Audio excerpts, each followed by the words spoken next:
Ptakoslimák.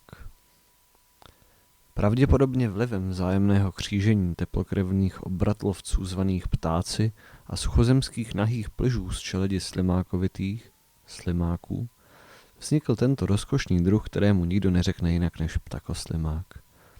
Ptakoslimák je zvířetem bodrým, klidným a stálým. Existence specializovaných drobných končetin po obvodu těla, jež se nemusíme bát nazvat křídly, mu teoreticky umožňuje opouštět své přirozené teritorium a poznávat svět komplexněji. Této možnosti ale díky nevyužívá. S odkazem na drobnost svých křídel a z ní plynoucí náročnost letu tráví ve vzduchu mezi 5 a 7 vteřinami denně. Ptakoslimák tak běžně nepřekračuje hranice plácku, na němž se narodil. I tomu umožňuje být ve své domácí lokalitě znalcem daných poměrů a být hostitelem pohyblivějším druhům.